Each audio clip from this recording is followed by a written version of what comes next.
Hello my dear student, myself Ravindra Jauhari. मैं आज इस सेशन में आपके लिए लेकर आया हूँ scientific management and principal of scientific management के टॉपिक पे हम डिस्कशन करेंगे। सबसे पहले हम देखेंगे साइंटिफिक मैनेजमेंट्स क्या है।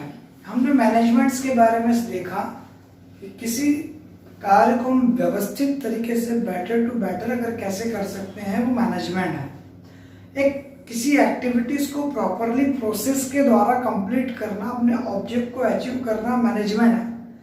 परंतु वो scientific management mister F W. Taylor ने इसकी कॉन्सेप्ट को डेवलप किया। एफ.डब्ल्यू. टेलर ने बताया कि मैनेजमेंट अगर साइंटिफिकली होगा तो ज़्यादा बेटर रिजल्ट्स प्रोवाइड करेगा। सबसे पहले हम साइंटिफिक मैनेजमेंट के डेफिनेशंस बाय एफ.डब्ल्यू. टेलर्स को देखते हैं। By F W. टेलर्स ने डेफिनेशंस दिया है, scientific management means knowing exactly what you want men to do and seeing that they do it in the best and cheapest way। यहां पर F.W.. Taylor's ने बताया कि एक्चुअल में आप क्या कराना चाहते हैं, आप क्या काम करना चाहते हैं, किसी व्यक्ति से कौन सा काम करवाना चाहते हैं, कैसे करवाना चाहते हैं, और उसको do it in the best and cheapest way. उसका कार्य कराने का कौन सा सबसे अच्छा तरीका होगा, सबसे सस्ता इकोनॉमी तरीका होगा। इट मींस आप ये पहले डिसाइड कर लेते हैं कि हम किसी व्यक्ति से कब, क्या, कैसे, कौन सा काम करवाएंगे, वो उसके लिए कौन सा सबसे अच्छा रास्ता होगा, और उससे हम कम से कम कॉस्ट में, इकोनॉमी कॉस्ट में कैसे हम हमारे ऑब्जेक्ट को अचीव कर लेंगे। ये है साइंटिफिक मैनेजमेंट। हम पहले से प्री प्लान करके, बेटर वे प्रिपेयर करके, एक रास्ता बना के पहले से रख लें। हमको मालूम होगी कि इस व्यक्ति से काम कराना है, उससे कौन सा काम कराना, कैसे कराना और कब कराना है, कौन सा ऐसा रास्ता है जिससे हमको ज्यादा से ज्यादा बेनिफिशियल वर्क मिलेगा। जब हम इस बात को डिसाइड कर लेते हैं तो हम ये कह सकते हैं कि हमने मैनेजरियल प्रोसेस को साइंटिफिकली प्रूव करके आगे बढ़े हैं। इसलिए इसको कहा गया कि scientific management means knowing exactly what you want man to do. आप किसी व्यक्ति से एक्चुअल में क्या कराना चाहते हैं उसके बारे में पहले से स्टडी करो and seeing that they do it in the best and cheapest way. हम उसको बेस्ट एंड चीपेस्ट वे में, सबसे अच्छे से अच्छा और कम से कम इकोनॉमिक कॉस्ट में हम कैसे उसको अचीव कर सकते हैं, उस कार्य को करवा सकते हैं। हम साइंटिफिक साइंस वर्ड से समझ लीजिए। साइंस का मतलब ही होता है, साइंस मीन्स जो कॉसेस एंड इफेक्ट में रिलेशंस बताए। कॉसेस एंड इफेक्ट मतलब कोई रीजंस और उसका इफेक्ट, परिणाम, कारण और परिणाम बता दे। एफ.डब्ल्यू. टेलर ने इसी बात को इंडिकेट किया कि हमें मैनेजरियल प्रोसेस को एक्सेप्ट करते समय इस बात का ध्यान रखना चाहिए कि वो by observation, by experiment and by extra analysis के थ्रू, स्पेसिफिक एनालिसिस के थ्रू हमने पहले उसको पूरा चेक किया है, उसको प्रूव किया है, देन आफ्टर हम उसको यूटिलाइज करेंगे तो वो साइंटिफिकली वर्क करेगा, उसके रिजल्ट्स बेटर होंगे। इसलिए साइंटिफिक मैनेजमेंट्स के बारे में जो सबसे पहले जिन्होंने बताया वो थे एफ.डब्ल्यू. टेलर्स। उन्होंने उसके फीचर्स बताए। साइंटिफिक मैनेजमेंट्स के क्या फीचर्स है? सबसे पहला डेफिनेट प्लान। साइंटिफिक मैनेजमेंट्स का मतलब ही होता है कि आप अगर कोई वर्क करने के पहले उसका proper and fix and better plan, structure बना के काम आगे कर रहे हैं तो ऑब्वियसली आपका रेशियो ऑफ सक्सेस ज्यादा होगा, प्लान आपका श्योर होगा, श्योरिटी ऑफ प्लान आपको मिलेगी। इसलिए आपके पास एक डेफिनेट प्लान होना चाहिए, निश्चित, जिसमें किसी प्रकार की कोई मिसअंडरस्टैंडिंग डेवलप होने की पॉसिबिलिटी ना हो, कोई अनसर्टेनली ना हो, किसी प्रकार का कोई डाउट ना हो। यानी आपके पास क्या करने जा रहे हैं, आप कौन सा काम कर रहे हैं, उसका प्लान पहले से तैयार हो। तो ये साइंटिफिक मैनेजमेंट आपका डेफिनेट प्लान प्रिपेयर करने में हेल्प करता है। अ सेट ऑफ रूल्स, उस प्लान से रिलेटेड वे रूल्स रेगुलेशन पहले से आप प्रिपेयर कर लेते हैं।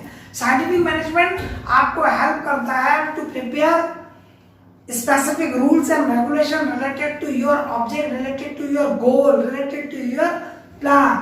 आपके प्लान के रिगार्डिंग एक कुछ रूल्स रेगुलेशन प्रिपेयर करने में हेल्प करता है। और डेफिनेट ऑब्जेक्टिव्स, आपका ऑब्जेक्ट भी पहले से डिसाइडेड होना चाहिए और साइंटिफिक मैनेजमेंट आपको यह हेल्प करता है कि आप अपना ऑब्जेक्ट को प्रॉपरली डिसाइड कर सकते हैं। ऑब्जेक्ट तो कुछ भी हो सकता है, मैं कोई बिजनेस स्टार्ट करता हूं, मैं अपना एम डिसाइड कर लूं कि मैं इतना प्रॉफिट अर्न करूंगा, पर क्या जरूरी है कि उतना हम प्रॉफिट अर्न करेंगे?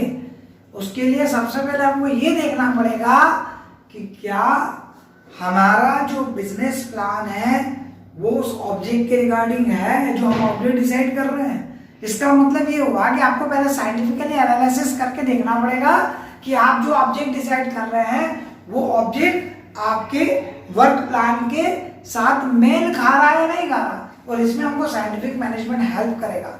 और साइंटिफिक मैनेजमेंट के थ्रू हम हमारे ऑब्जेक्ट को बेटर डिसाइड कर सकते हैं। डेफिनेट निश्चित एक एक्चुअल हमारा ऑब्जेक्ट होना चाहिए। इकोनॉमी,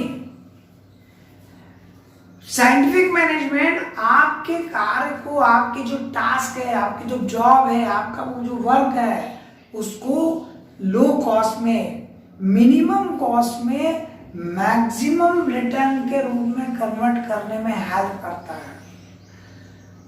प्लान स्ट्रक्चर को इकोनॉमी बना देता है, कम लो कॉस्ट बना देता है। अदरवाइज अगर आप विदाउट साइंटिफिक मैनेजमेंट अगर कोई प्लान वर्क करेंगे तो उसके एक्सपेंसेस बढ़ जाएंगे, एक्सपेंस लेवल हाई हो जाएगा।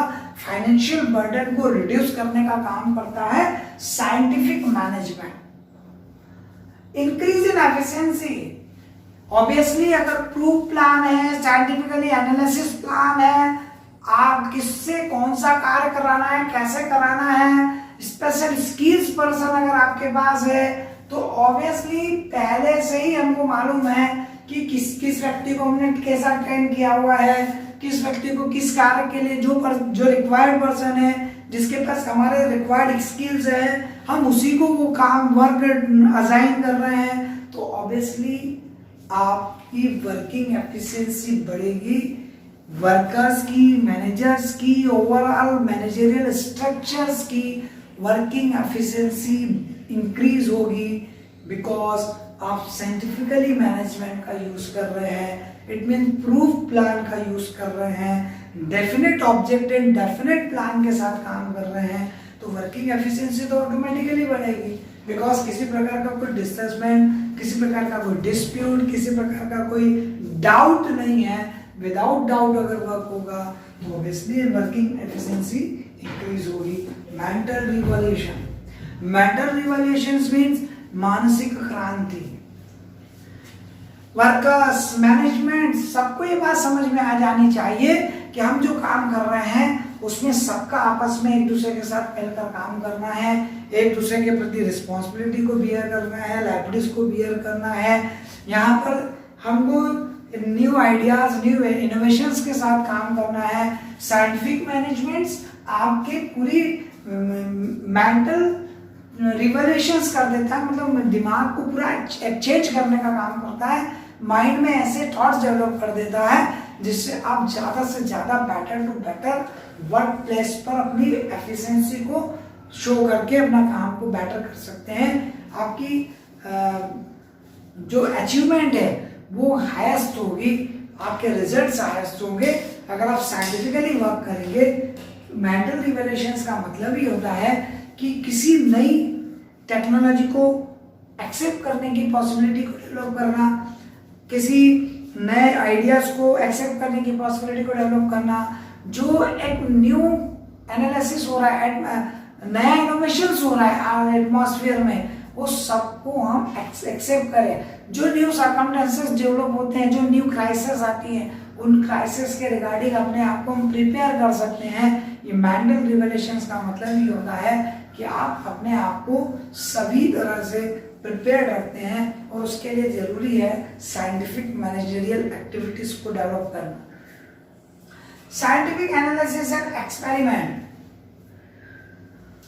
जो भी हम ऑब्जेक्ट डिसाइड करें, जो भी हम प्लान प्रिपेयर करें, वो प्लान प्रिपेयर करने के पहले हम उसका पूरा एनालिसिस करते हैं, scientifically analysis. It means causes and effects के रिलेशंस को मेंटेन करते हैं।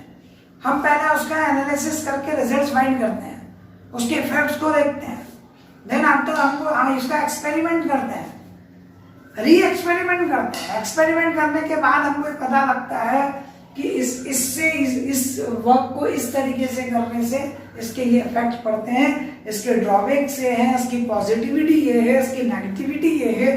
और उसके बाद अगर हम हमारे वर्क को आगे बढ़ाते हैं, हमारे प्लान को आगे बढ़ाते हैं, तो ऑब्वियसली उसमें आने वाले जो डाउट्स हैं, उसमें आने वाले जो प्रॉब्लम्स हैं, वे सब हमारी ऑटोमेटिकली रिमूव हो जाती हैं। सारे जितने भी हमारे फ्यूचर्स में हमको डिफरेंट सर्कमस्टेंसेस को फेस करना पड़ेगा, वे सारी कंटिंजेंसी और अनसर्टेनिटी को रिमूव करने का काम करता है साइंटिफिक मैनेजमेंट। अगर वो एनालिसिस एंड एक्सपेरिमेंट वर्क है तो ऑब्वियसली आपको फ्यूचर्स में किसी प्रकार की प्रॉब्लम को फेस नहीं करना पड़ता, और अगर प्रॉब्लम्स आती भी है तो हम उसको इजीली उस क्राइसिस से निपट सकते हैं। अगर आपका जो प्लान है वो साइंटिफिकली प्रूफ है, मतलब आपने साइंटिफिक मैनेजमेंट्स का with research, with analysis, with experiment आपने अगर कोई प्लान प्रिपेयर किए हैं, तो ऑब्वियसली आप सक्सेस रेशियो ऑफ सक्सेस आपका हाई होता है। Principle of scientific management by F W. Tailors.